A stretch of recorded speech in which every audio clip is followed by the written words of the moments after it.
Nærmest henne følger 37 år gamle Peter Frølich fra Bergen. Jeg er en god kandidat, da. Dette faller ikke mot kandidater og muligens andre kandidater, og den diskusjonen får vi ta i den kjøret. Sier Strand-ordfører Irene Løvsnes, som vil bytte ut hele dagens partiledelse. Jeg kommer ikke ta aktuell som en potensiell partileder i Høyre. Mens dagens andre nestleder Tina Bru har varslet at hun går ut av ledelsen, nevnes både første nestleder Henrik Asheim og stortingspolitiker Nikolai Astrup i partilederdiskusjonen. Når et skifte vil skje, er fremdeles uklart. Jeg tror det er så viktig at det skjer raskt. Det som er aller viktigst, er jo egentlig at det skjer i forstående former. Sluttfører jeg var i Storfjord. Reporter, det var Kristian Skålasmo og Mats Rønning. Det blir mer om Høyres møte i Politisk kvarter om noen få minutter i P2 TV. Før det, politisk redaktør i Bergens Tidende Eirin Eikefjord Søreide har altså vært litt modig i Høyre. Er det noe som tyder på at hun er mer villig nå? Det er nok lettere for henne å ville hvis Erna Solberg selv ønsker seg dette. Og uansett så vil jo nå tvinge seg frem et svar, fordi at det vil bli klart for de fleste at man trenger å skifte ut lederen. Spørsmålet egentlig når og hvordan den prosessen vil se ut sammen.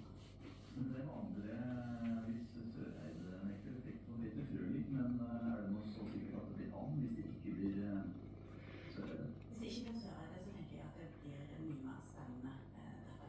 Frølich er nevnt, og han er et veldig godt navn til å tre opp i partiledelsen, altså denne ledertrioen. Det er viktig med en bredt sammensatt partiledelse, så vi må jo tenke på hvordan vi skal ha best mulig politikkutvikling fremover. Henrik Asheim har meldt seg allerede, han er nestleder, han er også et kandidat. Vi har gode navn i miksen, så spørsmålet er vel først og fremst om Eriksen Søreide vil, og hvis ikke gjør det da. Kommer vi til å få vite i dag, tror du?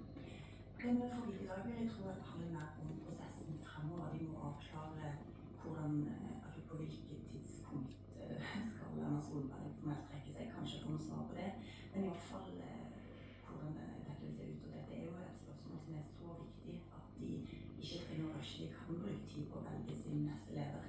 Men jeg tror det må komme med signal til resten av partiet om hvordan den prosessen skal ta for. Takk skal du ha, politisk redaktør i Bergens Tidende, Eirin Eikefjord.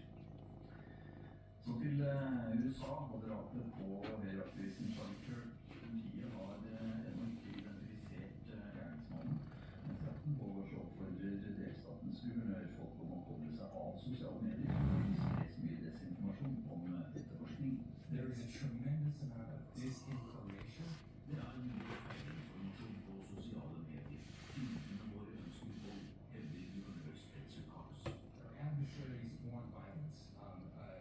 China, we have bots for Russia, China. Han mener at Russland og Kina driver påvirkningskampanjer akkurat nå. I think Charlie said it best that when Og guvernøren bruker Charlie Kirks ord og oppfordring om at folk bør logge av i krevende tider. things get bad, we should put our phones down and spend a little time with our families. 7000 tips har politiet fått i det siste.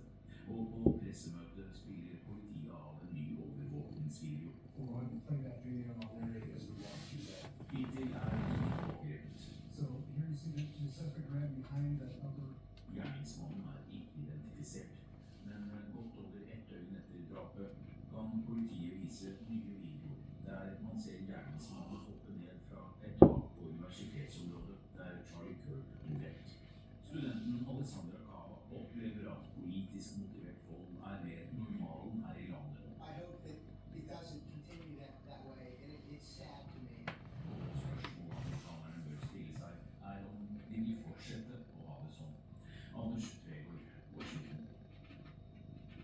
Kan profitt og etikk gå hånd i hånd? Flere banker opplever